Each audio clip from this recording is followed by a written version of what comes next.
Greetings, Mavericks and new viewers.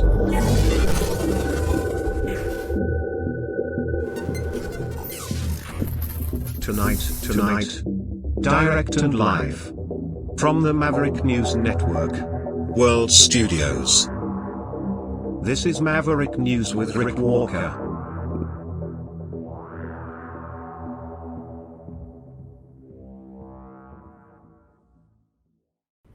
Good evening, everyone. Welcome back to the Maverick News Channel. So much to talk about tonight. Of course, we provided, pretty much wall-to-wall coverage of the resignation of the finance minister in Canada yesterday. More fallout from that today.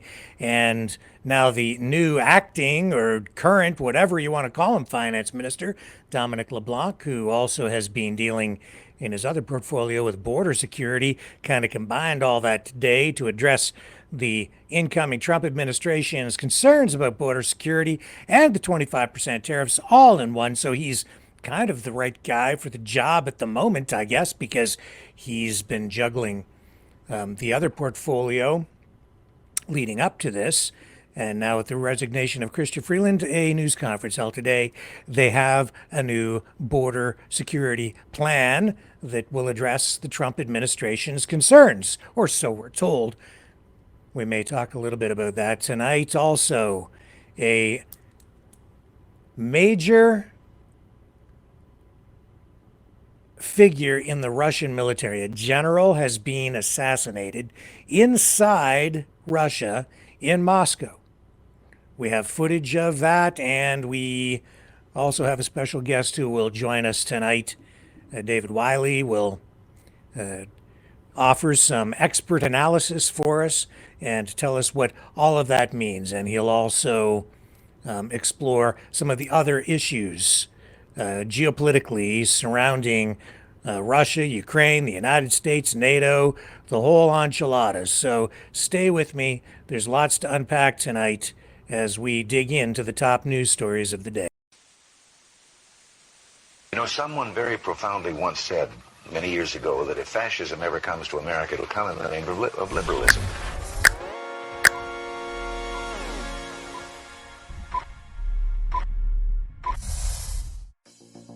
Well, I think it's time we ask ourselves if we still know the freedoms that were intended for us by the Founding Fathers. If we lose freedom here, there's no place to escape to. This is the last stand on earth. The entire world is watching. Every dictator, every crazy dictator in the world is watching.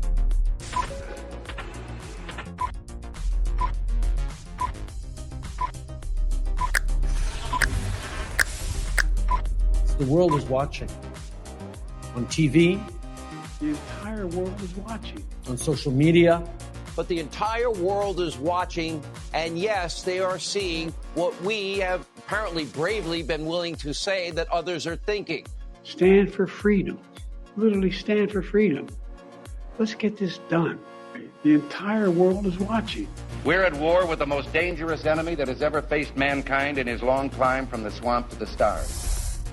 Maverick News. Maverick News. Maverick News. Let me have more control of my own destiny.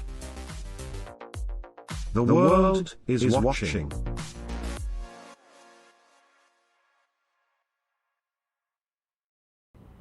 Boy, talk about a media frenzy. Talk about the public worked up into a tizzy. I don't know when was the last time I've seen I don't know when the last time was I've seen anything generating this much excitement and interest. Everybody, just laser focused yesterday on the resignation of Chrystia Freeland, Canada's finance minister. And of course, now, because that's a major blow to the Trudeau government, people are very focused on what's Trudeau going to do. Headlines, major newspapers saying, Trudeau's got to step down. I saw a report earlier today internationally saying that Trudeau was going to step down and that the announcement was imminent within hours. And I thought, I bet you that's not true. It has not come to pass.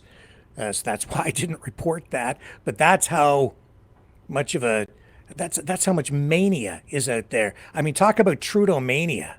That's the phrase that was attached to Pierre Elliott Trudeau's campaigns and his whole prime ministership, back in the 60s, 70s, 80s. Well, there's a new kind of Trudeau mania, and the Trudeau mania that we're talking about here now is people hoping, wishing, praying, demanding that Justin Trudeau resign. Jagmeet Singh, NDP, Pierre Poilievre, all leaders of every party demanding that he step aside. The public also largely not on side with Trudeau anymore. 80% of Canadians, when last polled, show that they think he's the wrong guy for the job. And that mania, it's all being fueled by the incoming Trump administration, which continues, Donald Trump continues to snub Canada, snub our sovereignty, insult us, and yet a lot of people are like, yay, go Trump. I don't get it.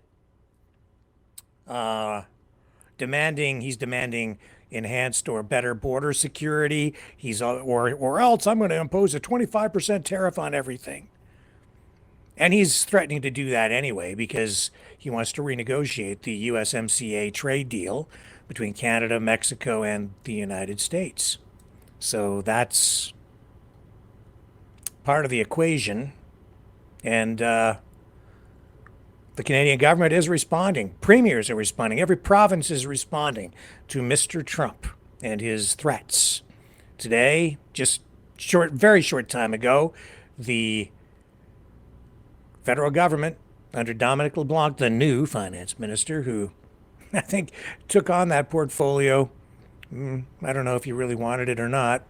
But anyway, he's now rolled out this new border security plan, worth $1.3 billion, as earmarked yesterday in the fall economic statement,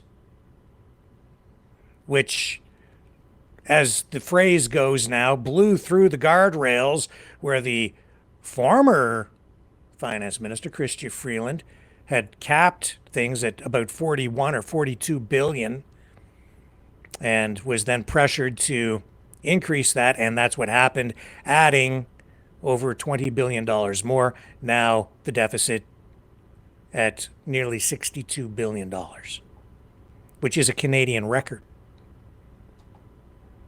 1.3 billion of that, though, going to border security, and that is because of, well, it probably needs to be done anyway, but it's being done because of Donald Trump.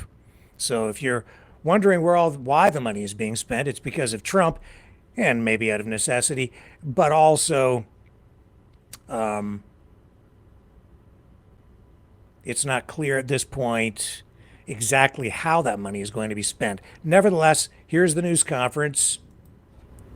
Let's go to it, and we will pick this up. I'm very happy, obviously, to be accompanied by my colleagues, Mark Miller, Mary Ng, and Yara Sachs. Very happy that the president of the Canadian Border Services Agency, Aaron O'Gorman, is with us. Et toujours un plaisir d'être avec le commissaire de la GRC, Mike Duhem. Je remercie le commissaire Duhem et la présidente O'Gorman pour leur travail au fil des dernières semaines et des derniers mois. Et je suis très heureux d'annoncer des mesures qui étaient dans l'énoncé économique de l'automne hier. Le Canada et les États-Unis entretiennent depuis des décennies un partenariat. Let's get into the English. Hang on. Here it goes. Our new border plan, he says, of $1.3 billion $1.3 billion will secure our border against the flow of illegal drugs and irregular migration, while ensuring the free flow of people and goods that are at the core of North America's prosperity. It's composed of 5 pillars: detecting and addressing fentanyl and its precursors, significant new tools for law enforcement, improving operational coordination, improving information sharing, and minimizing border volumes to the United States. I will lay out the measures pertaining to public safety, and my colleagues Mark Miller and Yara Sachs will speak to the measures stemming from their portfolios. To detect and address fentanyl and its precursors, we will invest in new technology, tools, and human resources.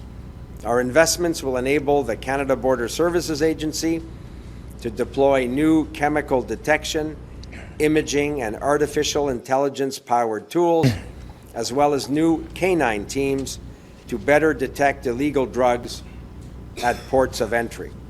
As well, Health Canada will ramp up their investigative capacity to be able to assist law enforcement in determining the source of the drugs and accelerate the regulatory process for banning these precursors. On the second pillar, which seeks to bolster our law enforcement agencies' ability to ensure the continued integrity of our border, we will invest in the deployment by the RCMP of a new aerial intelligence task force comprised of helicopters, drones, and mobile surveillance towers. This new task force will provide round-the-clock surveillance between ports of entry and complement existing foot and vehicle patrols.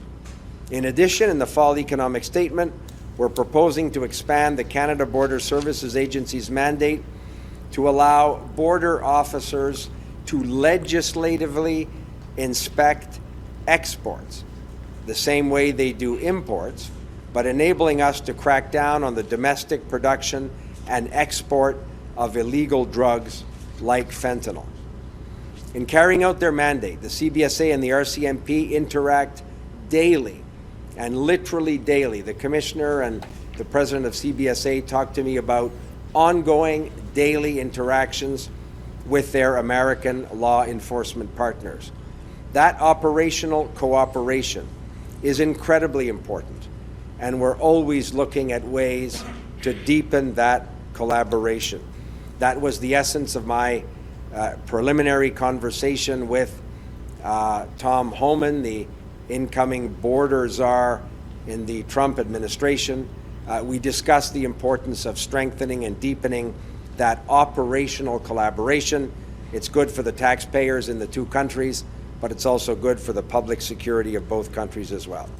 Okay, so we'll dig into that more at a later date. Our guest has arrived in the back, so I don't want to keep him waiting too much longer. So I'm just going to kind of draw our coverage of that to a close for tonight. You're getting the idea. They are taking steps to address the border issue in response to the incoming Trump administration's demands.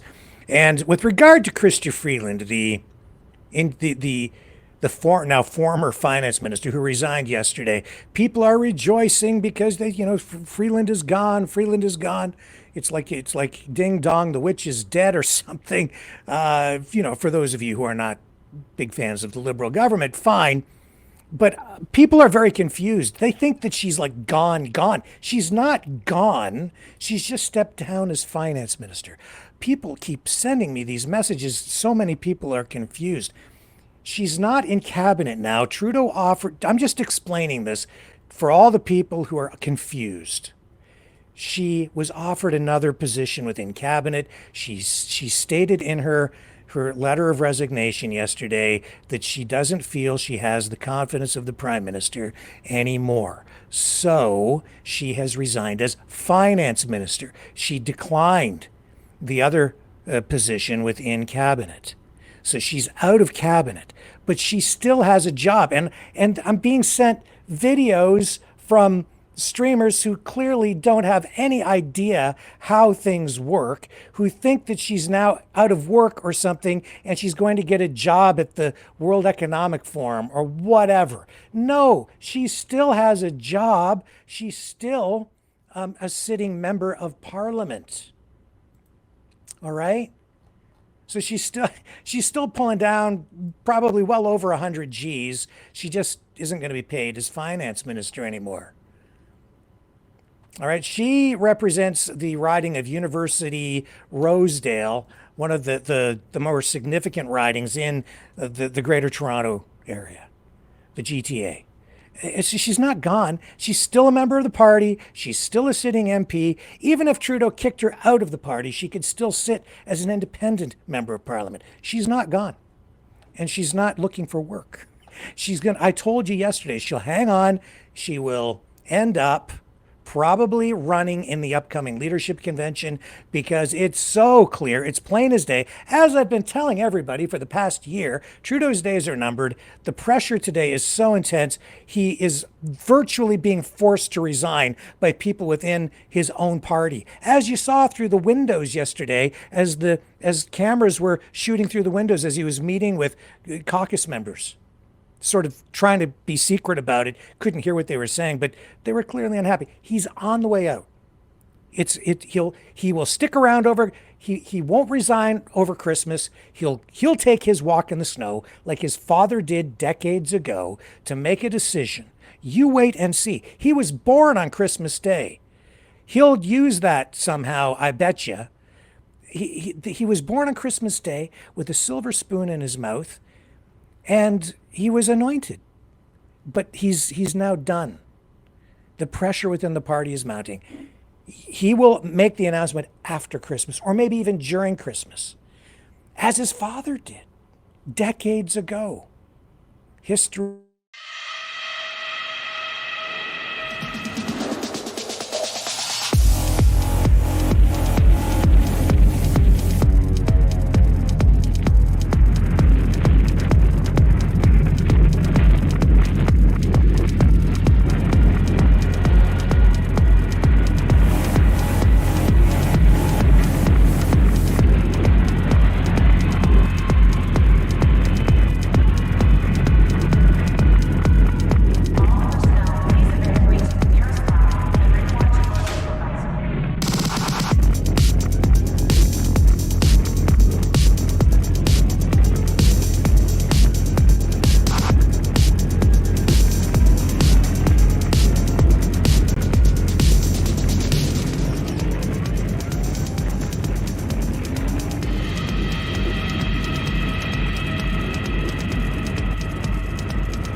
Maverick News.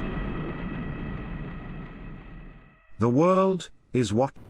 And my apologies. Something happened to the internet. We completely cut out of the broadcast there for a short time. Apparently we went completely black, and it took me a minute to realize that happened the other night as well. But we are back live, and we still have a lot of people still hanging on in there. And our guest is waiting in the back room, so let's bring him in now. There he is. Hello, David. How are you tonight, sir? Hello, Rick. I am doing well. How about you? Just fine. Thank you so much for joining us on the program tonight. It's an absolute privilege. Really appreciate it. We're going to dig into a lot of things tonight. Russia, Ukraine, geopolitics in general, I think. And one of the most significant things we're going to talk about is the assassination of this Russian general. Yep. So what can you tell us about that tonight? So Ukraine has wanted this general for a while. He's in charge of Russia's nuclear, chemical, biological programs. Their so-called defense that they've been actively using against the people of Ukraine. So for those who don't know, Russia, pretty much since shortly after the beginning of the full-scale invasion, started using chemical weapons on civilian as well as military targets. They don't really make a difference. And so this general has been wanted for a while for war crimes. And he's been, he's a general. He's been a safe distance away. He was in Moscow, living his good life, unlike so many other people over there right now. And Ukraine showed that, even in the very heart of Moscow, for high-ranking officials, that they can get someone. I pay attention to the Russian side of the news, Russian Telegram, and so on, and they are very upset about this, which tells me it sent just the message that Ukraine wanted. Because now those other generals or whoever replaces him, they're going to be a little bit scared that, if they cross the line, then someone may come for them too. Right. So this general's name was Igor, and I hope I pronounce his name correctly here, uh, Kirillov. Mm-hmm. And we have actual video of what happened to him. So it's my understanding that this happened in Moscow, only Yep. about 4 kilometers away from the Kremlin. Yes. And the method that was used by Ukraine to do this was a bomb planted in a scooter. Yes. So here's the footage, and we'll show the folks how this happened. And viewer discretion advised. It's not entirely graphic, but just so that you're aware, this does show the actual explosion as it happened.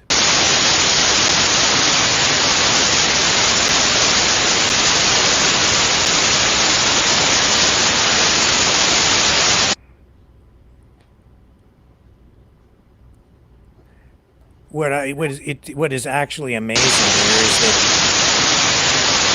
he really doesn't have any security around him at all. So that's the footage of the actual scene. Yeah. For those who didn't notice, there's a scooter there right next to the doors. He comes out, and then a huge blast that immediately reached all the way across the street to where the video was being taken. So. Yeah, and I was a little bit, I jumped the gun a little bit. Maybe we could just let people know a little bit about your background so they understand where you're coming from and who you are, because you haven't been on the program before. I kind of just took that for granted. Oh, no problem. So I've actually been involved in political advocacy for 10 years now, starting in 2014. Most people know me because I ran for office in 2020, third party as a libertarian, getting 33% of the vote against a 16-year Democrat incumbent. So I made a few waves. People sat up and took notice a little bit.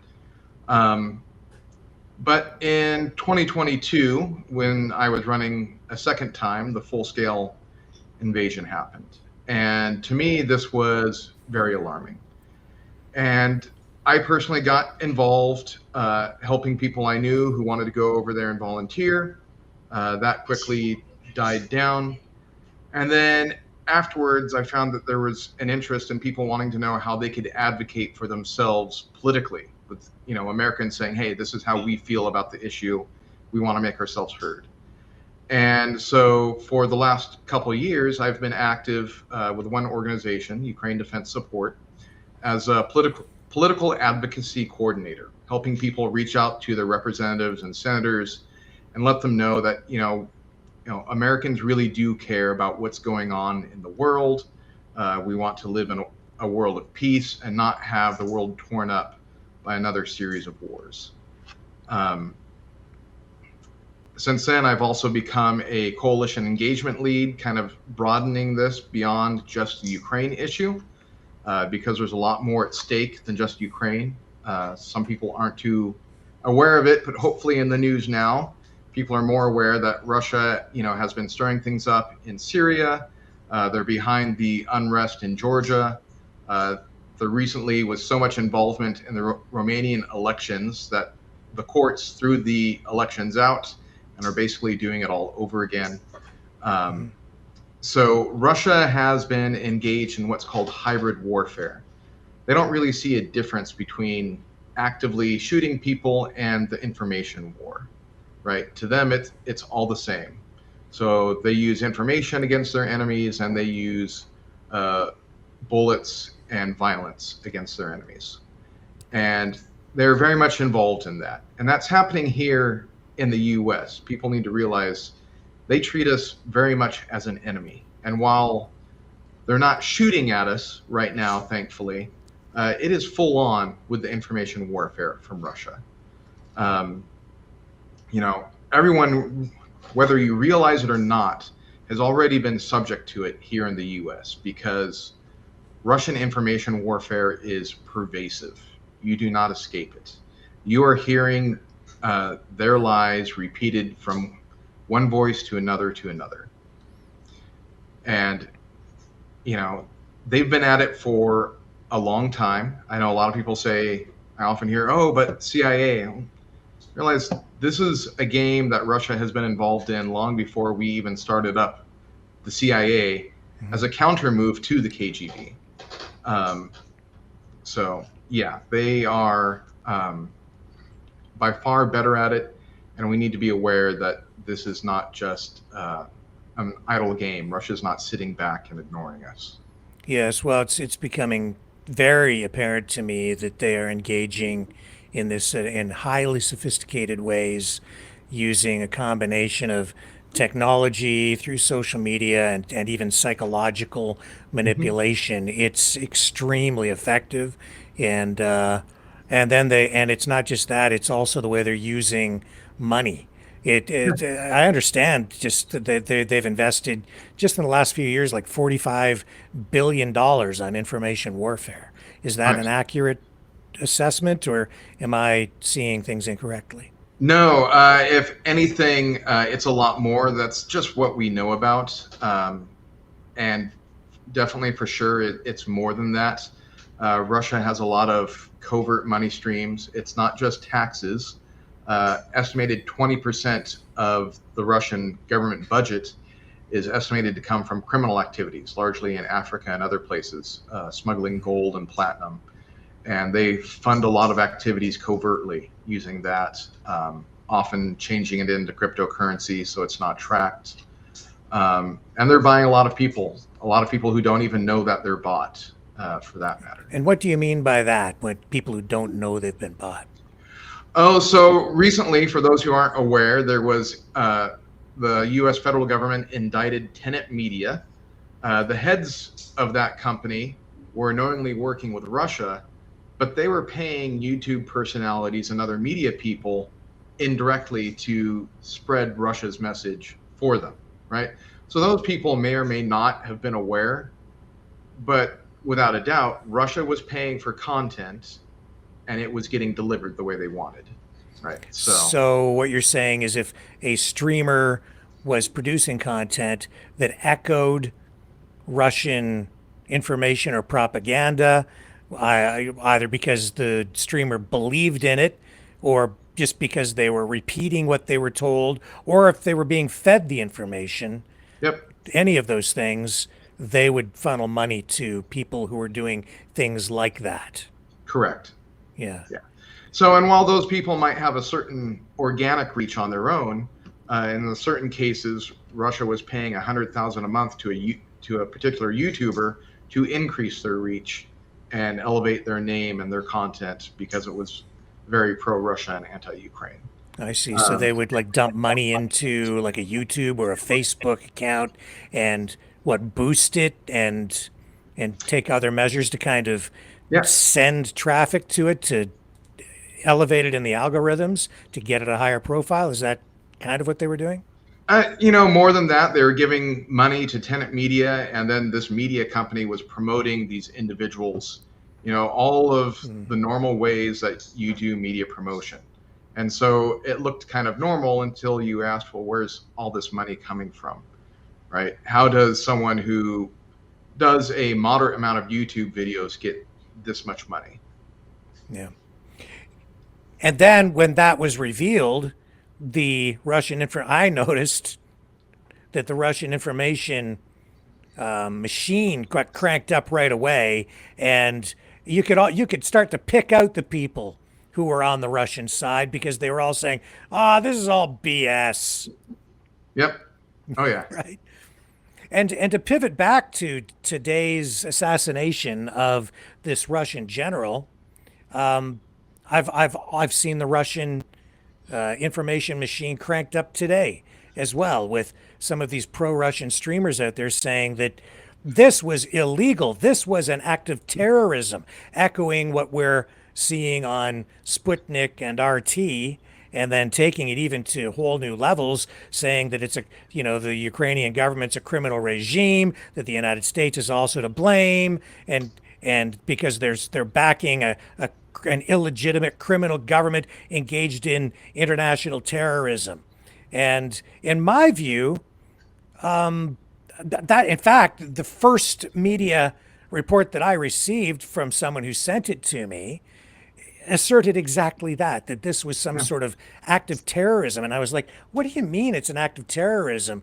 They targeted a Russian general who is an active participant in war, and it was focused on that target, not civilians. I don't get the argument that this is terrorism or a criminal act. It's not about arguments. The thing about Russian propaganda is it's the fire hose of lies, and they throw everything out there. And if one lie is defeated, you take all the time, you do the research, you prove it wrong. They've got 100 more ready to go. And the idea is just to exhaust the people who are trying to bring out the truth, right? Because you can't keep up, right? And so even though you've defeated a lie, you've proven it wrong. And there have been so many from the beginning of this, right? With the beginning of, it's hopeless. It's 3 days to take Kyiv, capital city. And here we are more than 3 years later. And obviously it wasn't hopeless. It was never hopeless. But it doesn't matter because there's always one more lie behind it. And the trick for that really is to understand is that when someone's discredited like this, you need to stop listening to them, right? If someone's lied to you and they're shown lying repeatedly and they don't correct themselves from that mistake, you just have to stop listening to that person, right? Everyone makes mistakes. Everyone has been wrong, and that's okay. But there's a difference when someone has spread misinformation or disinformation. If it's unknowingly, then they correct it. Like, oh, I made a mistake. I trusted the wrong people. I listened to the wrong voices. And that's great. But there's a large number of people out there who get it completely wrong. They get caught in the act, and then they spin another lie. And they get caught in that one too, and they spin another lie. And at a certain point, people just need to wise up and stop listening to these people. Stop listening to the statements of known liars. And all of the Russian mouthpieces, they're all known liars. They're not there to tell you the truth. They're not there to inform you anything true. They're not even trying to bring their side or perspective, right? They'll bring you 100 different sides, and the idea behind Russian deception is that none of them are true. Well, how many times have I heard these pundits, these Russian mouthpieces say that the war is going to be over in a week or a month or, whatever. And then it's the same thing, the sky is falling, but it doesn't. And I guess the objective in doing that is to demoralize us and undermine support for the Ukrainians, so that we basically stop funding the war, so that Russia just wins by default. Is that fair? Yeah, absolutely. I'm wearing a shirt today. You can't see it, but it's a quote by one of America's founders, Thomas Paine, that the power of despotism lies wholly in the fear of resistance.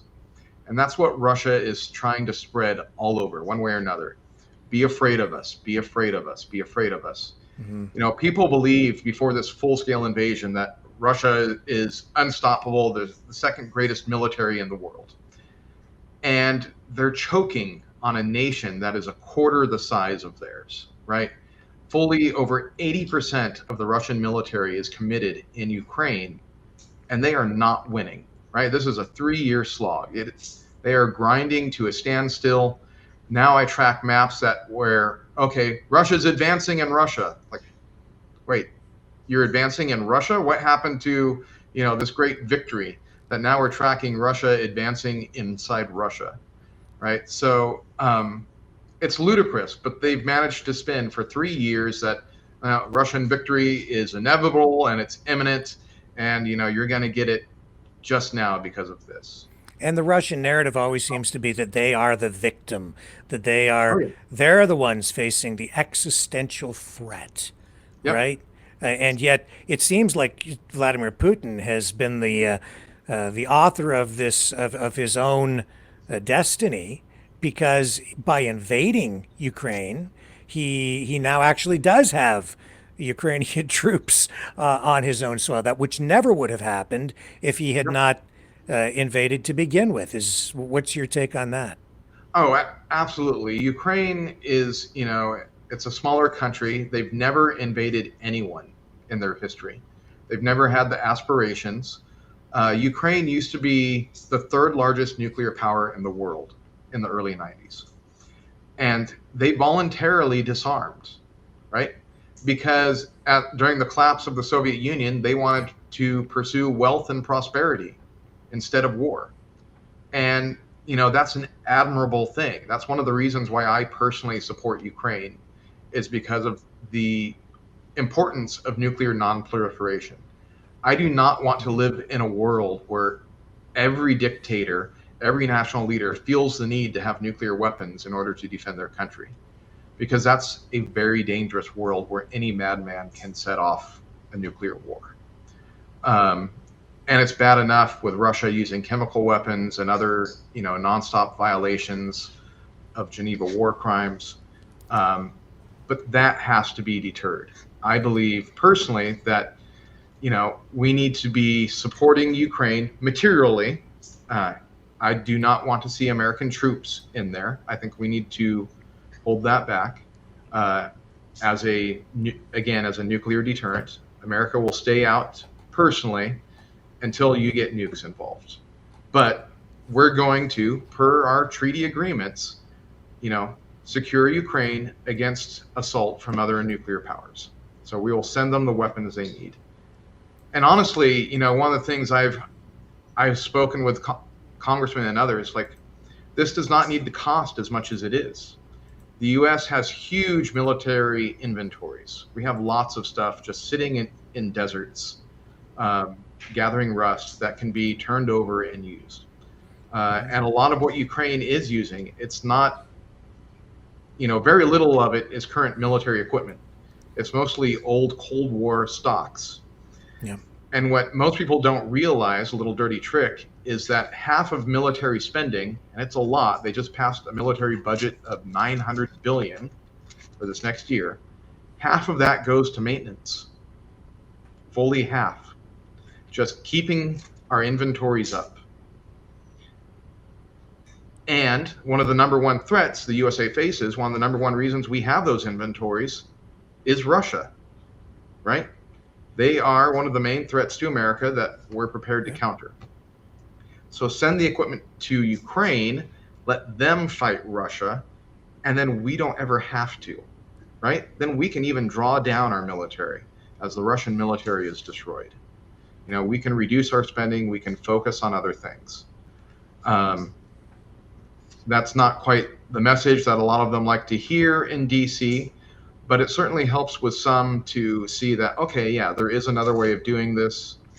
We can support things. And I have, succeeded in getting a lot of these old inventories, marked for sending over to Ukraine.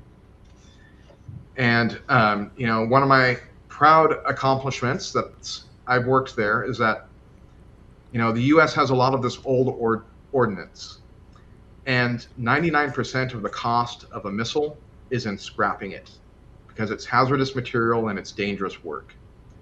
And for less than a penny on the dollar of scrapping it, we send it to Ukraine, they use it, and instead the money that would have been spent to destroy it is spent on making new equipment. So it's just a win-win situation. So when I hear talk like that, and as soon as you start to talk about dollars, even if it's about saving dollars, the argument, and I'm not even looking in the chat because I'm afraid to right now, but I can pretty much guarantee there are people in there on these various channels saying, it just proves that it's just about making money, and it's the CIA and the U.S. government just trying to profit from war. What say you? Those are actually, the lobbyists for the military industry are actually some of my biggest opponents in DC, because having Russia as a threat is why we just went up another $100 billion in military spending this year, right? So the bigger of a looming threat Russia is, the more we invest in U.S. military equipment. And the idea of Ukraine winning decisively over Russia, we don't even talk about that in DC, because that idea frightens them. That means a long-term reduction in military spending, right? So that's what they don't want to see. They're like, you can drag this war on out, fight it to the last Russian, but don't destroy Russia. Don't let Ukraine really win, because then you're driving us out of business, right? They need a foreign threat in order to keep that military going. But also people need to realize that even those lobbyists, and I'm not a lobbyist, by the way. I introduced myself as an advocate, and the big difference is that I don't get paid. I'm a volunteer. I'm helping other people to speak to their representatives and congressmen. A lobbyist is someone who gets paid for that work, right? Yeah. And the military industries are actually even smaller. The profit margins for Raytheon are less than Johnson & Johnson gets for diapers. And yet Russia is a country that relies as much or even more on military production and sales of arms abroad to support its economy. How big of a deal is that for the Russian economy? It was big before, but now Russia has scaled itself entirely into a wartime economy. So I've seen some economists say that Russia has to keep the war going at this point because they have no other economy. That's it. With the collapse of oil in Russia, and they have let that industry completely collapse. They have not done the maintenance. So even if the war ended tomorrow, they could not turn their oil industry back on the way it was. It's done. Putin has fully committed Russia to a wartime economy. That is it. That's all they have. And in typical KGB fashion, he doubles down. So everything is in on winning this war. Everything is in on continuing war after it, right? He is not prepared to pivot to a peacetime economy, even if he wins in Ukraine. So it's the full socialist model. He will consume Ukraine. He will consume all of its resources. He will consume its people. And then he will move on to the next conquest because he has to. He has no manufacturing anymore that isn't military economy. And in fact, just going to... Sorry, go ahead. They shut down the last of their furniture. They shut down, just within the last couple of days, they shut down housing development. No more bank loans for it. So those industries are dead. Yeah, their economy is very focused on the military and sales abroad. In fact, here's a promotional video for Rostec. People talk about Raytheon and the big corporations on the U.S. side, but this is the stuff that these guys are getting Жизнь into. человека неразрывно связана с технологиями. Прогресс в науке и технике дает человечеству новые возможности. Ростех – это лицо новой России, неизменного мирового технологического лидера. Мы совмещаем крепкую научную школу и богатый опыт прошлого, уверенно смотря в будущее. Компьютеры изменили стиль нашей жизни. Как мы общаемся, учимся, создаем и исследуем мир. Ростех – это большая лаборатория по созданию умных технологий, от сверхпроизводительного микропроцессора до построения сложнейших сетей и системы ГЛОНАСС. Подъем человека в воздух навсегда изменил отношение к пространству и времени. Ростех создает тысячи элементов, которые заставляют самолеты и космические корабли отрываться от Земли. Мы запускаем сердца, конструируем крылья и даем разум крылатым машинам. Человечество продолжает исследовать, что находится за пределами нашей планеты. Создавая инновационные технологии для космоса, мы прикасаемся к тайне космической материи и неизведанного мира. Мы всегда стремимся увидеть больше, изобретая новые световые и оптические устройства. От медицинских кабинетов до астрономических обсерваторий наши технологии позволяют видеть мир на уровне мельчайших частиц и обследовать объекты, находящиеся на расстоянии десятков миллионов километров. Сверхточные электронные системы позволяют видеть то, что недоступно человеческому глазу. Наши технологии помогают обеспечивать движение машин в воздухе, на земле и в океане. Бортовая электроника создает условия для работы пилота и сохраняет безопасность пассажиров. Российские вертолеты – признанные лидеры мирового военного и гражданского вертолетостроения. Наши авиатехники по праву доверяют более чем в 100 странах мира. Наши разработки доказали свое превосходство не только в воздухе, но и на земле. Современные грузовики КАМАЗ преодолевают расстояние в сотни тысяч километров. 13 раз подряд гонщики за рулем автомобилей КАМАЗ побеждают в ралли Дакар. Отточенные победоносные решения мы используем и в военных технологиях. Россия – один из лидеров по экспорту вооружений. Автомат Калашникова – это мировая легенда. Но время не стоит на месте. И сегодня мы гордимся современным оружием и футуристической амуницией. Ростех расширяет возможности каждого человека. Ростех. Pieces online. That's Rostec. They don't talk so much about that stuff. When I see that stuff, yeah, that concerns me. That's what we're up against, right? Yeah. And to answer, the question you posed about microchips, Russia can't build them. Most of the stuff they're showing off in that video, they no longer have the capability to build. And they're smuggling it into their country.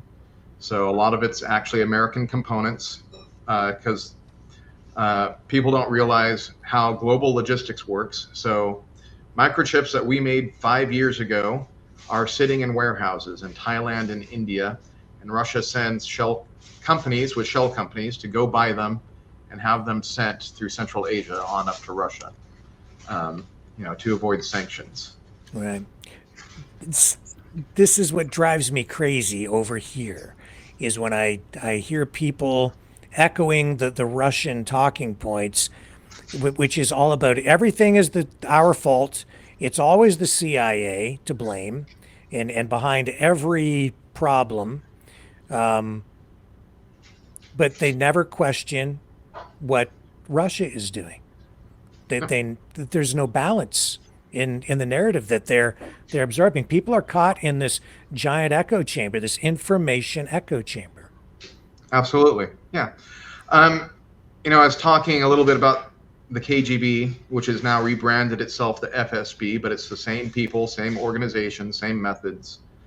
And as opposed to the American model, where our intelligence agencies, the CIA, everybody knows that they're involved primarily in spying, in espionage. But over 80% of the FSB budget goes to influence. Spying is actually a minor side game for them. They're less about information and more about disinformation, right? Deceiving you. So, okay, sure, you have this information, but we're going to put garbage information in there, not just to your experts, but to your society as well, right? And just flooding people with disinformation until you're unable to make a decision in your own personal best interests. And from the research I've done, and I'll get you to comment on this, is the objective to undermine confidence and trust in our public institutions? It's more than that. It's actually to set us at odds with each other. I come from a libertarian background, so you'd think, oh, well, they would, if that was the case, they'd just be funding, all libertarians, and that's not the case at all. They will actually fund extremists on every wing because they want conflict in the USA. Mm-hmm. So radical leftists, the radical right, extreme libertarians, extreme Marxists, those are the people who get the funding because and they even want them to fight with each other. The people that they're funding, if those groups are fighting, if they're creating chaos and violence and disorder, that's what they want, right? Yeah. Can you explain, or do you know how the money is funneled, or maybe the real word to use is laundered? Yeah, so some of the obvious parts is through media deals, right? So like if you're a Russian agent, then, the FSB is going to sell a book for you in Russia, and they'll do a print run and nobody will buy it, but you got paid for a book. That's innocent enough. That's not breaking US laws. You got a book deal, right? So that's one way. Or it can be other media deals, like, we're going to pay you $20,000 to spend 5 minutes on Russia Today, right? And that's, again, that looks legitimate, but what they're really paying for is the message that they're spreading when they're not on Russian media, right? Like, okay, you're going to talk to us, we're going to tell you our talking points, and then you're going to take those back to your home country's media, right? And it's not just the USA.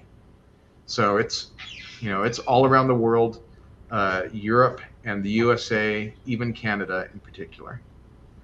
Now, a lot of, again, I'm afraid to look in the chat. There are probably, I am going to look in the chat because I bet you there are people in there saying that you're a liar and you're full of crap. Anyway, but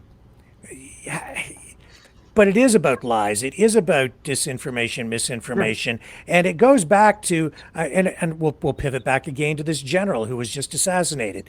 The information warfare machine tonight on the Russian side is saying that killed Kirillov.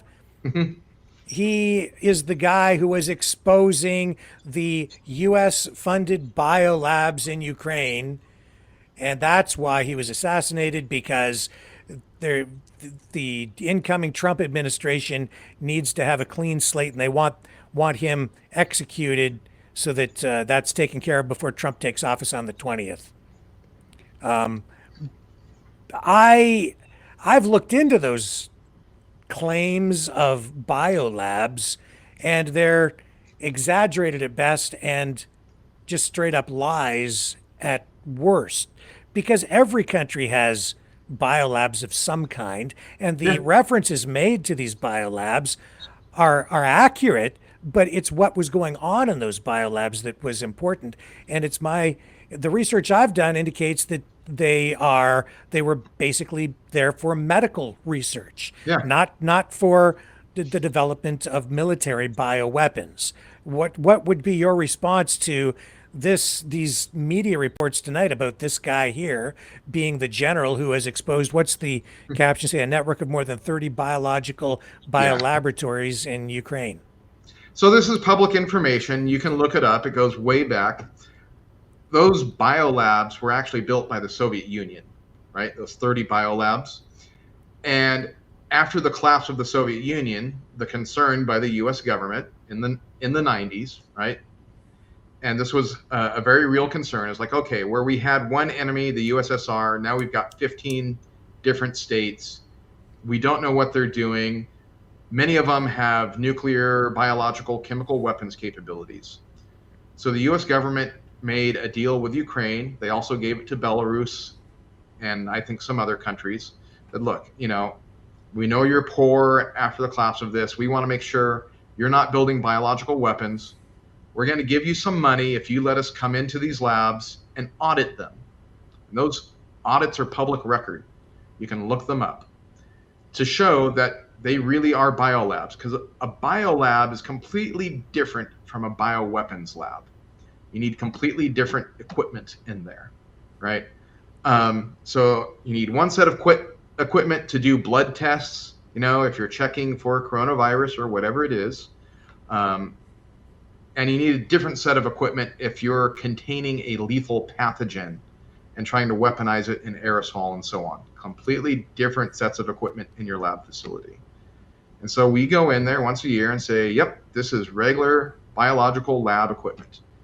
And any of you who live in a major city, you can Google biolabs in your own city, and you'll probably find as many. I'm in the Seattle area, and there's as many biolabs here as there are in all of Ukraine. So, and again, those are places where you go and get blood tests, you go and get urine tests, so on. they're not places where they're developing biological weapons. And in fact, Russia has quite a number of biolabs of its own. And during the Soviet era, they were involved in the development of biological weapons. And this general is accused of actually using, and that, again, maybe you can elaborate on it. What is it he's accused of doing to Ukrainian troops? Not just Ukrainian troops, but he was directing ammonia-based weapons against population centers, so against cities. So what's called a vacuum bomb, and it takes the air out using ammonia, and it poisons the air. And it's devastating to the lungs even of the people who survive. And so on the Eastern Front, he was bombarding cities with this. And that was one of the reasons he was targeted by Ukraine, is because of leading those war crimes. Right. And that is an actual war crime. I would submit, in my view, testing weapons, new kinds of weapons like this Oreshnik missile on living human beings should probably also be a war crime if it isn't. But that's what he has been doing. But I guess that's also, he was trying to send a message, I guess, by sending in the hypersonic missile. And do you think that has been effective? Has it pushed the supporters of Ukraine back on their heels or not? No, I haven't seen it have any of the effect that they wanted. Particularly since it looks like he's decommissioning nuclear missiles to turn them into conventional missiles. It's actually showing a form of weakness. Like, okay, if you have a nuclear capable missile, you keep it ready for that as long as you have nukes that work.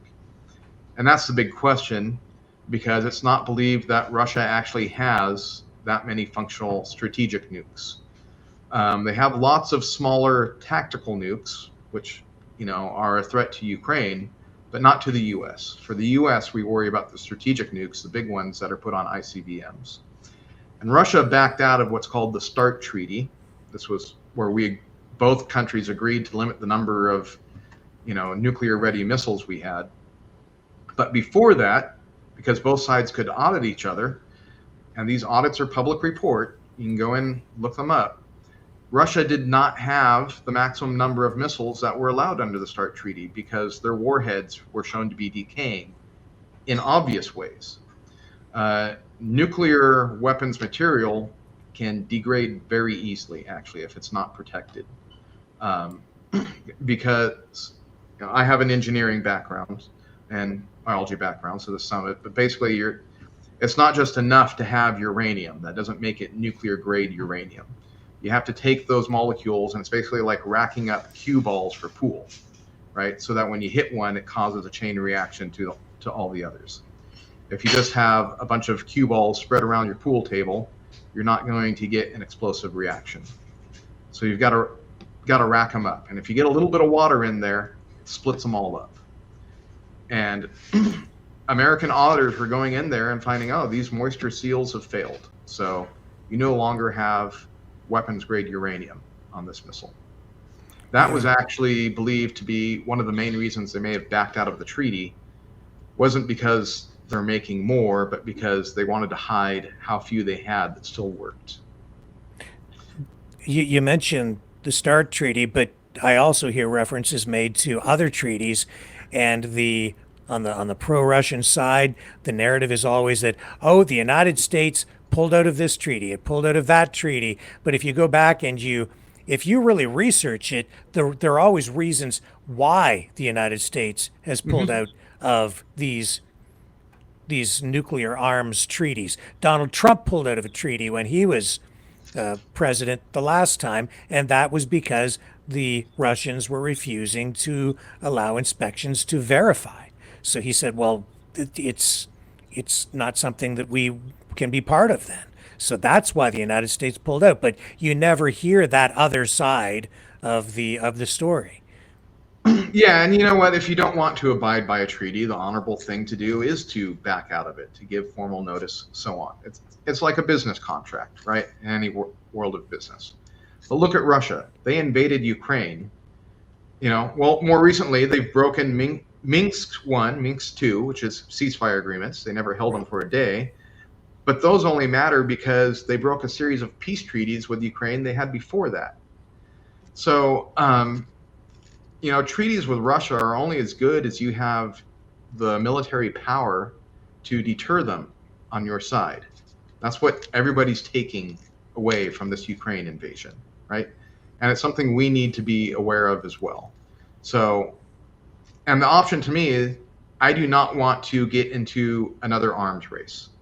I already lived through the end of the Cold War and how we're continuing to break our economy from that. I want to go the opposite direction. I would like to see arms reduction. And the only way to do that is if someone eliminates these threats like Russia. I would rather that Ukraine be the one to eliminate them using the material that, hopefully we don't need in the future. Yeah, and people here keep saying, well, they're just, Trump has even said Zelensky's the world's greatest salesman. Every time he shows up, he walks away with another 20 billion. And I just had somebody on the program last night, which I didn't challenge because we were talking about other political things. But he says, I wish that we could get our 20 billion back from Ukraine for the Canadian government. But when I listen to these arguments anymore, I mean, I have to confess that early in the conflict, I was kind of buying into these arguments that I heard coming from people who appeared to be very credible to me, like Professor John Mearsheimer, Jeffrey Sachs, professor, and others. But now, to me, these arguments don't really stand up. They never really did, but they sound pretty good in the beginning. But it's not as simple as it's just it's just us trying to profit from this, or in fact, they want it both ways. They make it sound like somehow we're making money hand over fist and profiting from the war, but then on the other side, it's like we can't afford it. It costs us too much. So, like, which is it? It doesn't make sense after a while. It doesn't have to make sense when you're just inventing all of it, right? And when you're like the Russian, media talking points, if you just make it up, you don't have to worry about it making sense. But it doesn't help that, our side, our politicians aren't really making sense either, because they have been playing a numbers game with this since day one. Part of that is because a lot of the Democrats want to appeal to their base. And that is, we're spending all this money on your behalf. So they keep making the numbers look bigger than they are and not questioning, okay, well, where's the money coming from, right? Where's the Ukraine tax? That's what I often ask people. Like, I'm paying too much money to Ukraine. What Ukraine tax are you paying? Right? Have your taxes gone up because of Ukraine? No. Our taxes have stayed steady these years. So where's the money coming from? And most of what's all has been announced is just accounting gimmicks, right? So this week, I'm sure Biden will announce another aid package to Ukraine, and he'll put a dollar figure on it. But that's not pallets of cash going to Ukraine. That's the assessed dollar value of the equipment, right? So that's like an old car that you're writing off to a charity. Yes. Basically what's going on. So, hey, I gifted $5,000 to this charity I love. No, you didn't. You gave them your old junker car, right? And that's what we're doing. And the fact is that the alternative for that old junker car was taking it to the dump and paying someone to dispose of it, right? And in the case of the U.S. military, that disposal was a lot more expensive. So the ones who are actually getting the money are the U.S. defense contractors.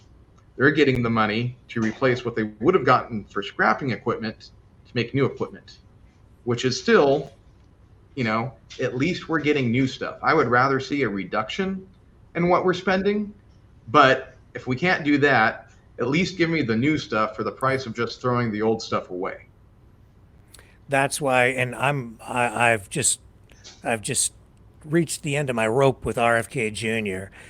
One of the reasons why is because I've heard him repeating the Russian narratives, and you don't have to even comment on this because I don't know if you want to get into this end of the politics, but I threw in the towel with that guy because there was a video a while back where he started talking about the United States is jeopardizing its position of military dominance because we're giving all the most modern weapons to Ukraine, and we're revealing our tactics and our technology on the battlefield so the Russians can figure it all out, and then we're going to lose our technological and tactical edge because they'll be able to figure out all of the secrets that we have. And I'm like, you are a freaking idiot. That's not true. The Ukrainians are not getting the newest, latest, greatest technology of really anything. I've said from the beginning, it's all old stuff. Canada, I'm Canadian. We sent old munitions that were out of date or just about to be out of date. We sent those over. Same thing here. It's not the new stuff.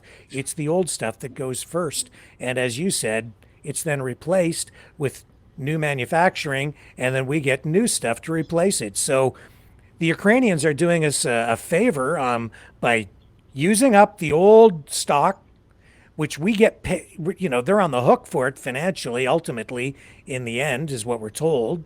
How that plays out in the end, I don't know. I guess it depends on if they win or lose. If they lose, we get nothing, right? Sure. And then on the what was I going to say? So they're on the hook for that. We get the new stuff coming in. And there was another point that'll come back to mind as I let you comment on that. Yeah, no, easily, don't take this as a precise quote, but like 99% of what the U.S. is sending is old stuff. Right. And a small fraction is new stuff. They do that deliberately because they want to know how it works in a real battlefield environment, right? Yeah. So one instance that was useful, we sent them the Excalibur artillery shell. This was supposed to be some big, huge deal. We're sending them this smart artillery shell, and it's going to hit exact targets. And the thing turned out to be worthless.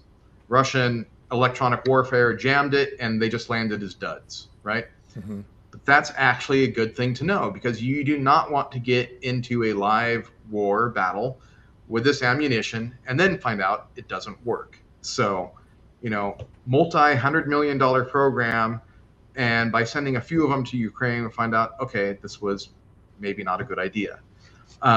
And so a lot of countries are sending Ukraine kind of their prototypes, finding out what works and what doesn't as far as defense. And they're doing this, so many countries are doing this because Russia is an aggressor state, and they have a lot of enemies, and everyone knows that they might be next. Yeah, well, what I was going to say is we are paying in a way, but not really, with our treasure, right? But it's the Ukrainians are paying the real price because they're paying with their blood, the blood of their young people. And in that way, they're doing us the ultimate favor, because a lot of them, thousands, hundreds of thousands, are paying the ultimate price for freedom. Yep. And the only way through this is through, right? If we stop, there's a lot of bad arguments that, we'll just appease Russia with a piece of Ukraine. Won't happen. Will never happen. In fact, if this Trump deal for a ceasefire, if it went through, which I don't think it will, I think Putin will outright reject it. But if it did, it would be because Putin would pivot to a new target. He has really no other choice. He's converted entirely to a wartime economy. So he has to consume another nation in order to keep his going. He's already killed about 1 million of his own men, a couple million more. The most educated, the best of Russia, have fled because they don't want to have their lives thrown away in the meat grinder. And good for them. I really applaud some of the real heroes, are those who were brave enough to stand up alone to the Russian regime within Russia. You mentioned, I want to talk a little bit about Alexander Dugin, Russian philosopher, because you mentioned Russia's need, or Putin's need, to consume other nations. in order to survive. And this Russian philosopher, who is described by many as Putin's brain, who has considerable influence over, has had considerable influence over Russian foreign policy, says precisely that in his books. I am reading right now his first book, The Foundations of Geopolitics. And in there is this is an actual quote from his book where he says that Russian expansionism is this is a quote, an existential necessity. So I would like your view on this argument that Russia is the victim, that the reason they had to go into Ukraine with a full-scale military invasion was because of NATO expansionism, which represented to them an existential threat. When I'm seeing on the other side this political ideology, which Dugin describes or characterizes as, I would say it's neo-Eurasianism, and it says that Russia must expand, that it's an absolute existential necessity. And I can get into a little bit more of that with you. But first, I'd like to get your views on NATO expansionism and what you think the real reason, the cause of this war was. You know, NATO expands on the part of governments voluntarily, right? It's not forcing people in. They are choosing to join in. And actually not that long ago, before Russia started all its expansionism, you know, which really started kind of in the late 90s when they started rattling sabers. Before that, when the Soviet Union collapsed, a lot of countries were thinking of going away with NATO. France once left NATO command. They came back, but they wanted to go their own European way. So it's not this one hegemon. It is a mutual defense pact. And it is because of Russia, right? Whether it's Dugin or the other 700-year history of Russia. Russia started out as a small little duchy of Moscow, and through 700 years of conquest, becoming a colonial empire, it has grown to becoming the world's largest nation. Now, people don't understand that. Like, well, you know, the U.S. is a great power, it's a great military, but most of its expansion came through land purchases, including from Russia after it lost a war. You know, the military protects the market, the economy, it protects the economic growth of the nation.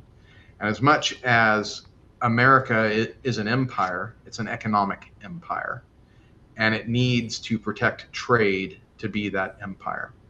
That is not the Russian model. That has never been the Russian model. Russia never looked to trade. It has never been a focus of theirs. Russia takes has always been the Russian model. Either by threat, you're going to give this to me, and maybe I'll give you something for it, but you're going to give this to me. It's never asked as a question. It's never barter. It's a command. You're going to give this to me, or I'm going to take it. That's the Russian model, and that's the way it's been with countries. I mean, when Russia invaded the Baltics during World War II, the Baltics didn't pose a threat. And if you go back to Stalin's talk at the time, he expressed that the Baltics were a threat. But they're a threat because they won't give us what we want. And that's what it is. If you're not giving in to Russia's demands, if you're not accepting our bullying and giving us what's yours, that's the threat. Because we don't know how to make stuff. We just know how to take stuff. And it's not just bad for the world, it's a poverty for Russians too. Russians are very poor people. Despite a country that spans 10 time zones, has over 100 million people, their economy pre-war was the size of Italy's. Italy is not a great economic power in Europe. It's a nation full of really old people that is, you know, kind of a poor nation in Europe. And yeah, this is their model. You take stuff. You don't make stuff, you take stuff. And once they've consumed Ukraine, or whatever they get from Ukraine, it'll be on to another nation. If they win in Ukraine, they won't even pause before taking Moldova. If they don't, right now, it looks like their other deal is that, they're eyeing Georgia. That's why they're stirring up the government there. They've already taken a couple pieces of it, like they did with Ukraine, and they're ready to take the rest if they can. But that won't be enough. They need to consume. The famous quote is, the problem with eventually socialism runs out of other people's money. Mm-hmm. Russia needs to keep taking other people's money. They're not a full socialist government anymore, but what are they, right? Who can tell me what the Russian government economy model is now? Dugin can. Yeah, and in fact, I've got a clip of Dugin here. And if you learn about Alexander Dugin, his ideology really takes fascism and communism, the two worst ideologies in history, and mashes them together. He's thinking he's taking the best of both and combining them to create a fourth political ideology. Fourth political theory, I think, is the correct term that he uses. But it's fascism and communism coming together, which I've been saying for a long time. I'm witnessing this. I've been calling it communo-fascism for a long time. This is one of the architects of that, and it's playing out in Russia right now. And he states in the book that I'm reading right now, The Foundations of Geopolitics, and in this clip, he explains exactly how he views Ukraine, which is that it really isn't it's not a legitimate state and not a legitimate nation state, and that it just should belong to Russia, and they're just gonna, as you said, David, take it. Here he is, in his own words. Don't take my word for it. This is Putin's brain. Alexander Dugin, philosopher. He lays out the whole plan here in about 30 seconds. Without Ukraine, Russia cannot become once more the empire. With Ukraine inside of Russian zone of control, it will become empire once more. That is a kind of law, nothing personal. This war or military operation, special military operation in Ukraine is about that. It is about geopolitics. There it is. I mean, that's words right out of his own mouth. You won't get much more honesty than that out of Russian leadership. No, and that is the guy that they call Putin's brain. Putin kind of keeps him a little bit at arm's length, but if you read his book, listen to what he says in his interviews and in his speeches, the whole plan is laid out and it's playing out. You can see it. It's right in front of us, if you care to learn about it. Yeah, and for me, I don't care to be a part of the empire. I particularly don't care to be a part of the clash of empires. Now, he says Ukraine isn't a legitimate state, and his reason for that is, imperial. It's not a taker. It's not a great power. But I have a different view of what makes a state legitimate, and that is the consent of its people, right? And Ukraine has the consent of its people, right? We may not agree with their way of life, all the decisions they make. I know there's a lot of complaints about the way that they do a draft and so on, but that's their decision. That's their nation. Their people have come together and decided that. I'm actually impressed that in the middle of a war of this intensity, that they've left men under 25 exempt from conscription. That, impresses me that they're protecting the young men. Russian draft, by the way, goes down to 16. And up to 70. Wow. And they've raided the prisons. They're bringing in foreign soldiers, which they deny. But listen, we're going to take a quick break. And while we do that, I've prepared something very special for our friends over in Russia, which I don't think that they'll like very much, because this is sort of a political satire. This is in honor of Mr. Dugin and Mr. Putin, this is Putin and the brain. You know, Pinky and the Brain? Yeah. Well, this is the same sort of thing on a geopolitical scale. Chief, mate, what do you want to do tonight? The same thing we do every night. Try to take over the world. Putin and the brain, Putin and the brain.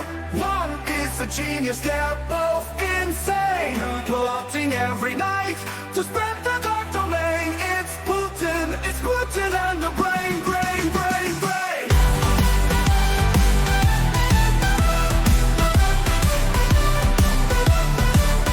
From Moscow's iron gates to Eurasia's plains, they whisper of conquest, unbreaking chains. Dugin the philosopher, Putin's Rasputin, dreaming of empires, the shooting and looting. With the map of the world and the nuclear game, their vision is brutal domination, their aim. Mother Russia rises, the West shall fall. Their tanks are rolling, hear the cold winds call. Putin and the brain, Putin and the brain. One is a genius, they're both insane. Plotting every night to spread the dark domain. It's Putin and the brain, brain, brain, brain.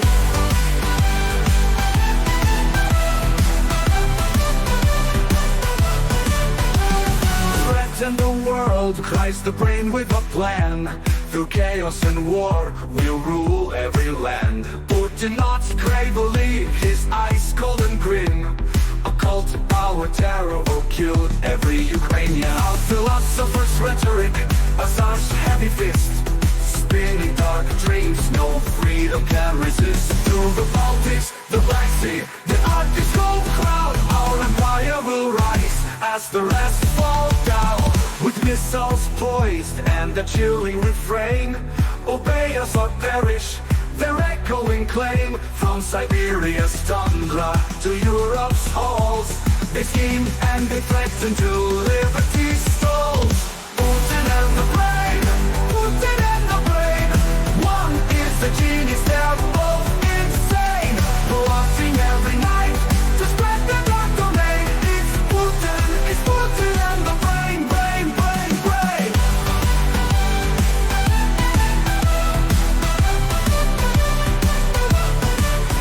Will the world resist or bow to their might? Will the brain's mad visions turn day into night?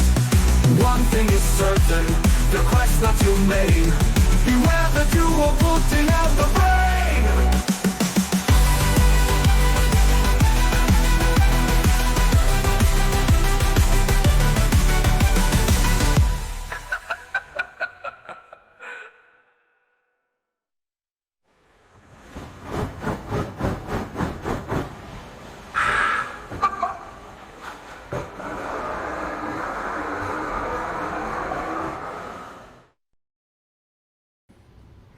And, you know, there's a level of hypocrisy that I see with Mr. Dugin, too, because as much as he talks about the need to get back to traditional values, he also dabbles in the occult, as you saw a reference made to in that video.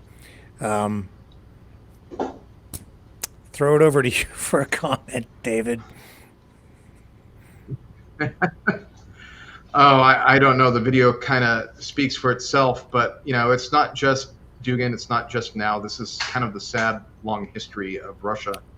You know, and what he's doing now is not really different than Rasputin in the past. You know, a century ago with the Tsar. Russia is Europe's last colonial empire, right? And it needs to end for the good of the Russian people, really. Just like the collapse of the British Empire was good for the UK, it was good for Canada, it was good for Australia and everyone. The collapse of the French Empire was good for France and its colonies. The same thing needs to happen to Russia. It needs to stop holding on to people and land by force, and it needs to seek to build prosperity instead of, you know, living by tearing down everyone around it. Yeah. What other ground were we supposed to cover tonight? Yes, we still need to talk a little bit more about what's going on in Romania and Georgia too. Yep. Because we're talking about Russian expansionism, which I think is truly at the core of the motivation that we're seeing coming from Putin. That's really what is the cause of all this. And you said they'll move on to the next century. It looks like they already have in many ways. Yeah. They've always got multiple kind of pans in the fire. One central, but then they've got other nations that they're working on. Russia has so many territorial disputes. I think people don't realize that when the republics broke away, Russia seized parts of Estonia and Latvia. A few years later, they seized parts of Georgia, right? They have territorial disputes with China, even their supposed ally. Japan, Finland, all sorts of nations. We're not just disputes. This isn't just, where the fence is. This is Russia has been actively moving the fence a little bit at a time. And just nobody's fighting them. Nobody's pushing back. So they keep pushing further. They get emboldened. They take a little more. And finally, with the full-scale invasion of Ukraine, they've overstepped. And this is really the best chance, I think, for the future we have to stop them. Because if this is successful, Russia will be further emboldened and they will continue with their wartime economy, and it'll be someone else. They just had a massive operation in Romania. The courts threw out the elections because the fraud was so systemic. There was not one thing they could fix. There was, they're like, okay, was this wrong? Can we fix this sector? Can we recount this? No. There were so many types of fraud, and it was so extensive. They just said, we're just going to do all of this over. And what happened in Romania was some people who were polling like nowhere, we're talking like 1%, suddenly got a huge infusion, not just of Russian money, but outside support, huge TikTok campaigns by international personalities and so on to rocket them up. There was advertising campaigns that were completely based on fraud, lying to the people. So much that as soon as it was over, some of the Romanian officials left the country before they could be indicted for fraud. So it wasn't just wrong, that they knew they were wrong because they evidenced it by leaving immediately. And now Romania is, they're doing what will hopefully be the right thing, doing it over and cleaning up their election process so it's in the open and legitimate. In Georgia, we just saw the opposite end of that, where they had an election that was full of fraud, but their courts didn't overturn it. They kind of just shrugged and said, okay, well, we had more people voting in some districts than there were registered voters, but, things happen. And this is what we're seeing on the streets tonight, and have been seeing exactly these kinds of protests now for, I think over 20 days. Yeah. And this is the public response to what we're seeing to be corrupt elections.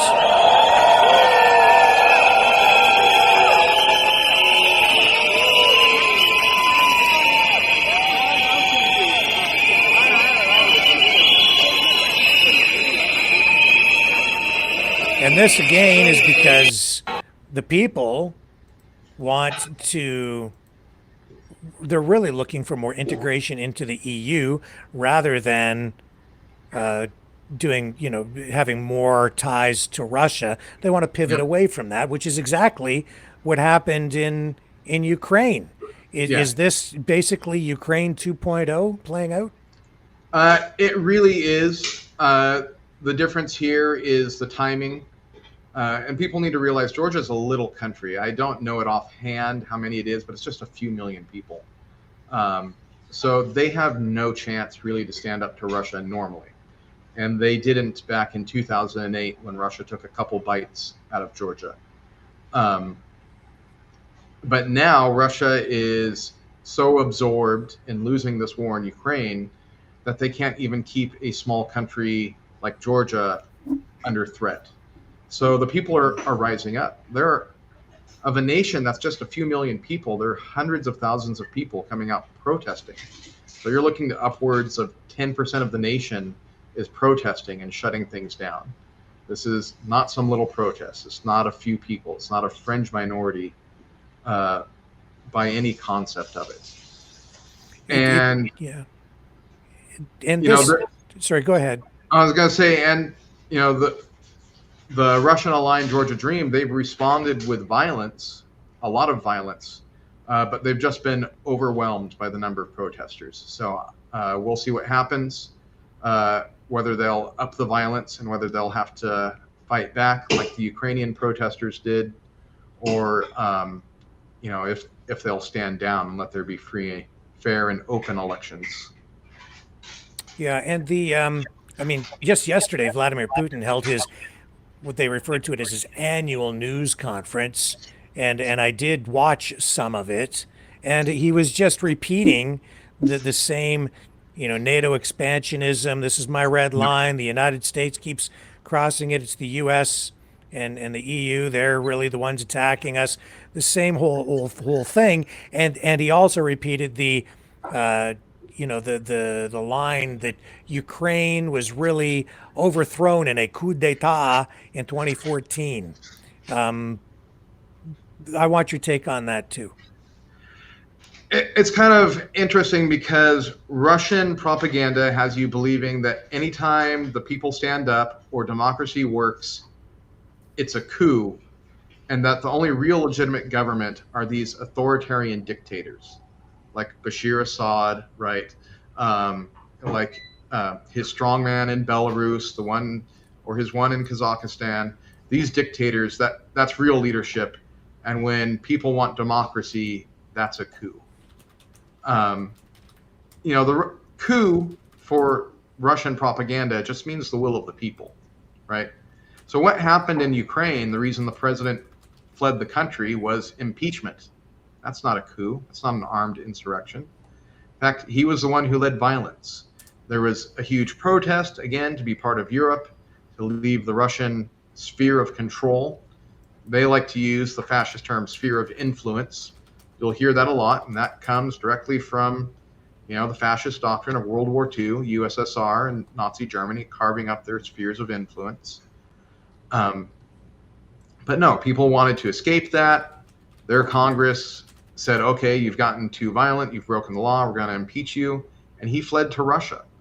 And he helped Russia invade Ukraine, right? Turning people against him. And since then, there have been 2 elections that have been independently monitored and are agreed to be some of the most free and fair elections that Ukraine has ever had. Does Ukraine have corruption? Yes.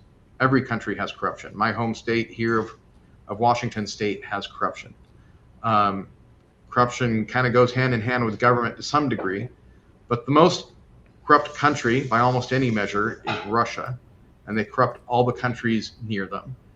And a lot of the Ukrainian corruption has been traditionally because of Russia. It has been Russian corruption, Russian bribes, Russia getting into the government and making it work in illegal ways, right?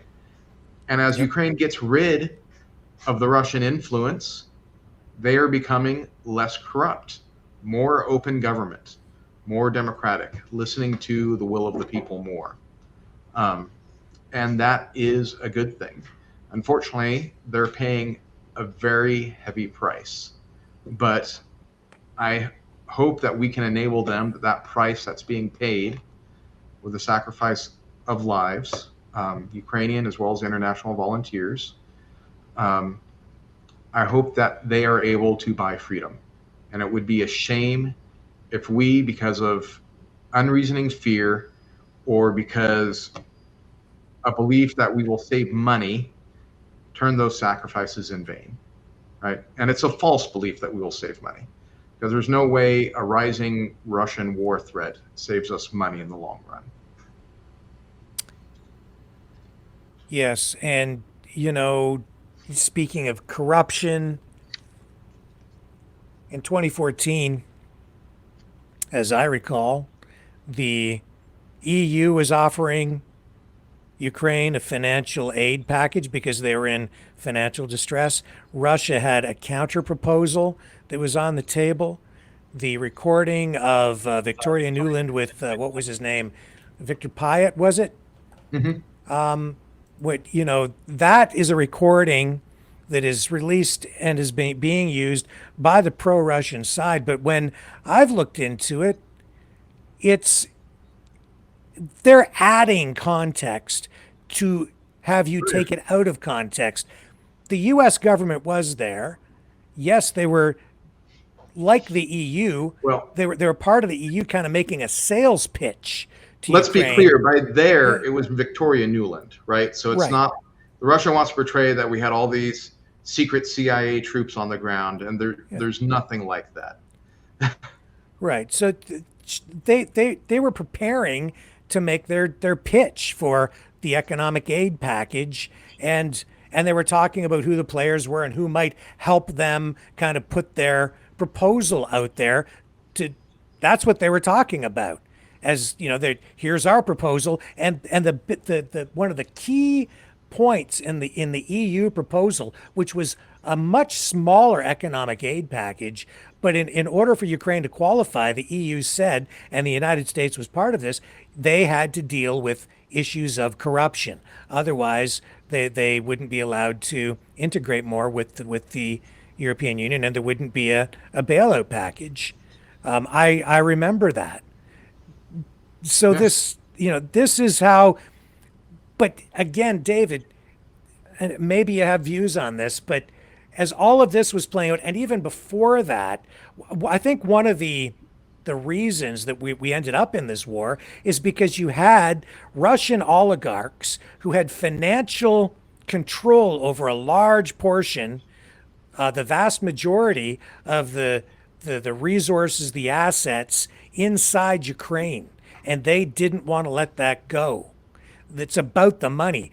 They flip that around and say that it's just the evil, greedy U.S. corporations. But in fact, Russia had asserted such a high level of ownership and control over the resources in Ukraine over time. They didn't want to lose they didn't want to lose the Ukrainian piggy bank, which historically has always been there, because Ukraine is not only the breadbasket for that part of the world with its rich agricultural land. It's strategically located with the Black Sea. They have the port in Sevastopol, so it's rich in just its location. Plus you have all that industrial capacity up in Donetsk, which Putin wanted to control as well. And ultimately he seized that years prior. Crimea and those areas in Donetsk. Yeah. Speaking back, something that's always kind of amused me is that people talk a lot about, Hunter Biden and Burisma and all of that. And seems that people never look it up, that Burisma is a Russian corporation that was operating in Ukraine. So when Hunter Biden wasn't working for the Ukrainian government, he was working for a Russian corporation, a petro oil corporation that was selling refined products through Ukraine. Their interest was not in protecting Ukrainian independence. It was in bringing Ukraine under the thumb of Russia. And it wasn't just the Bidens. There was, others there. Mitt Romney's son was also on that board, so on. You can, it's all public information. You can look it up. Victoria Nuland, that famous phone call, people need to listen to it because she wasn't talking to the protesters. She made that call. She was working with the Yanukovych government. She was trying to defuse the situation with the protesters and keep Yanukovych in power, right? Mm-hmm. Obama administration was not trying to get rid of him at all. The Obama administration ignored Putin's invasion and annexation of Crimea and ignored the invasion of Donetsk. It refused to honor our treaty with Ukraine to contact the UN and secure them. And Obama blocked all weapons transfers to Ukraine. It was President Trump who approved the first weapons transfers to Ukraine. And somehow here, a few years later, people have this whole situation in their mind backwards because Biden took a different position. It's an interesting thing here in U.S. politics. You can talk about Democrats and Republicans, and when it comes to domestic issues, just saying the party name pretty much tells you where they stand. But when it comes to foreign policy, it doesn't really give you a clue, right? Because the policies of Biden, Obama, and Clinton, when it comes to foreign policy, completely different from each other. Policies of Trump, of Bush, of Reagan, again, completely different from each other. So this isn't really a right or left issue. And it's because of that, it's one where a lot of congressmen, even more than usual, listen to voters, listen to people. So, and this is my plug as an advocate out there for more people to get involved in advocacy. They will listen to you. It does make a difference. You may not even believe as I believe, but hopefully you care about your country, about your way of life, and you need to talk to them about the importance of how we live in the world, right? Because we're not independent, you know. Let me go right here. I have a phone sitting next to my desk, and that was made with parts from Asia, guaranteed that those semiconductors came from Asia because we're not making them, right? Global trade improves my way of life. And that's what I want. I want a world where we live in free trade, free markets, without violence, because that's how we become more prosperous. War is waste. And we have been fortunate, myself included, to live in a unique period of human history. Because you can look through thousands of years of human history and you will see wars of conquest after wars of conquest.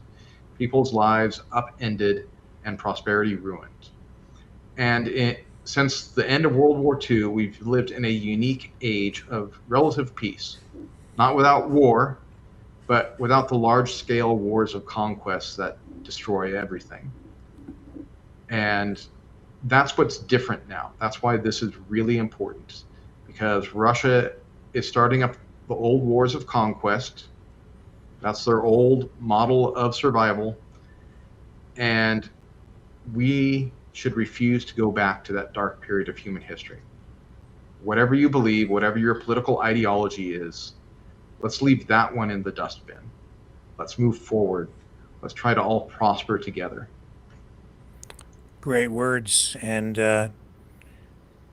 it seems to me that you talk about, you know, their old playbook.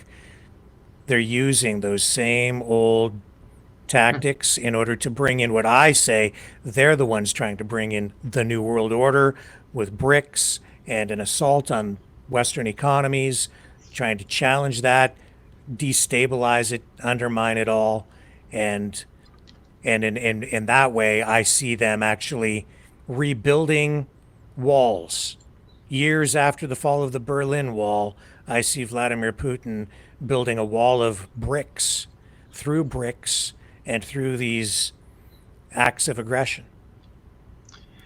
Yeah, you know, I don't think BRICS is ever going to be anything. And if it did, if you could get all those countries, if you get India and China to agree on something, then maybe it actually isn't all that bad for the rest of us. Yeah. Because most of the countries making up BRICS, you know, don't agree on much. And as they add more members, I often wonder how you ever expect to get anything done. Largely, Russia uses it as propaganda. Like, oh, here's this organization. This means the end of the U.S. And no. The U.S. dollar as a world currency reserve is huge. It's not taking any serious dips. You know, we're not even close to where it was in the 70s, where it was already the world dominant currency. It's far and above. We could lose lots of percentage points, and it would not have a serious effect on our way of life or on geopolitics. There are room for other competing currencies. It would actually be a good thing, in my opinion, to have a few other strong currencies out there. Yeah. This is, in my opinion, it's just more fear mongering. Russia's really kind of alone in the world stage right now. It's got itself and it's got a few dictators. It doesn't even have Syria anymore because the Syrian people, with help from Turkey, ousted their pocket dictator there. And Russian operations from the Middle East to Africa are in threat of collapsing right now because Russia may lose their logistical hub that was Syria. Right. Which in many ways may be a more devastating effect to Russia than all of the U.S. aid that's been given so far. It's a real game changer. But beyond that, Russia's trying to reach out to North Korea, to other dictators like Belarus, and try and prop up a new empire. And this isn't good. This is just, fomenting more war. Now have North Korean troops marching in Europe in preparation to march in South Korea. Have Russia sending new, more modern arms to North Korea. People don't realize that North Korea, for all its threat, has really been stuck on 1950s military technology. They've not been able to advance because, they have a poverty-stricken country. They're just trying to stay in place. And Russia's trying to bootstrap them into destabilizing the Korean Peninsula again. Russia's model of competing with the U.S. is to set up bushfires all across the world because the U.S. is the global policeman. And we will exhaust ourselves trying to put out all these conflicts. The more conflict, the more loss of life, the more devastation, the better it is for Russia because they just want to invade their neighbors, to conquer and take over. And the best thing for the U.S. is to step back from being world policemen, to arm Ukraine to win, and step back from this. Step back from the military role to just peaceful free trade and to keep the peace of the shipping lanes, right? Yes. And with that, we're getting near the end of the broadcast, so I'll just throw it back over to you for a final thought tonight, and then I have another video to run to kind of close out the program tonight. So final thoughts, sir? The future belongs to those who show up, get involved, make sure your voice is heard. There are lots of different ways of doing that. For Americans, I just advise to call your representative, call your senators. Give them politely a nice piece of your mind. And I mean it politely. Don't be rude. Treat it like a business, because in many ways it is. You're their constituent, you're their customer. So tell them what the product is that you want from DC. And they may disagree with you, but if you deliver that message politely, then I guarantee they're listening, right? And they're going to do something. Even if, like me, you come from a very different political aisle. I have a libertarian background. I have doors on the left and right. They're open to me, but I'm not a power player at all. I'm just someone they listen to. I'm just a voice. But never underestimate the power of your voice working together with others. David Wiley, thank you so much for joining us on the program. I'm going to run this special video again tonight for folks, and that'll close things off for us here tonight. And I will see everybody back here tomorrow night, 7 p.m. Eastern, on the flip side.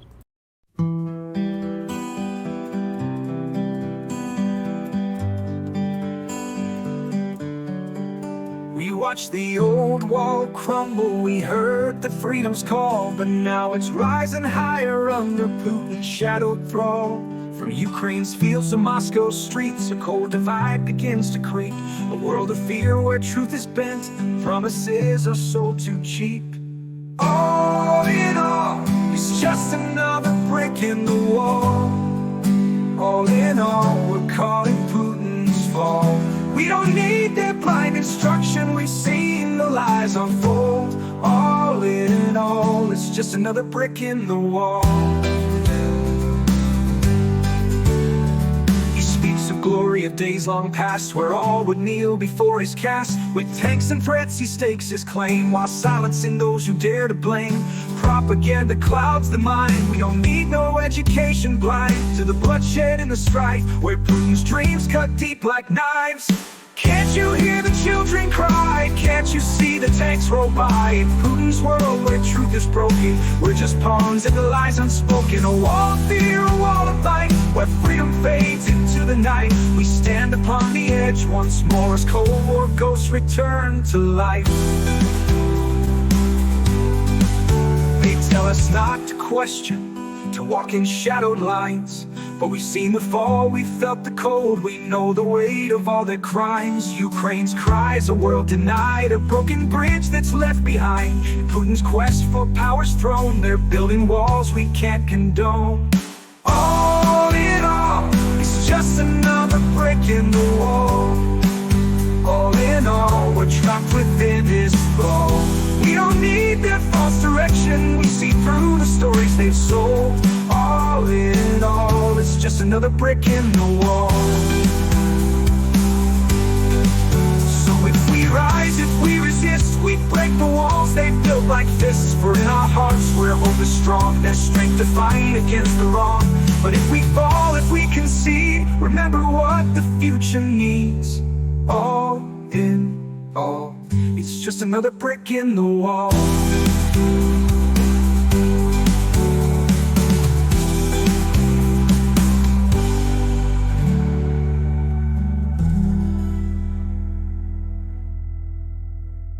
So if we rise, if we resist, we break the walls they've built like fists. For in our hearts where hope is strong, there's strength to fight against the wrong. But if we fall, if we concede, remember what the future needs.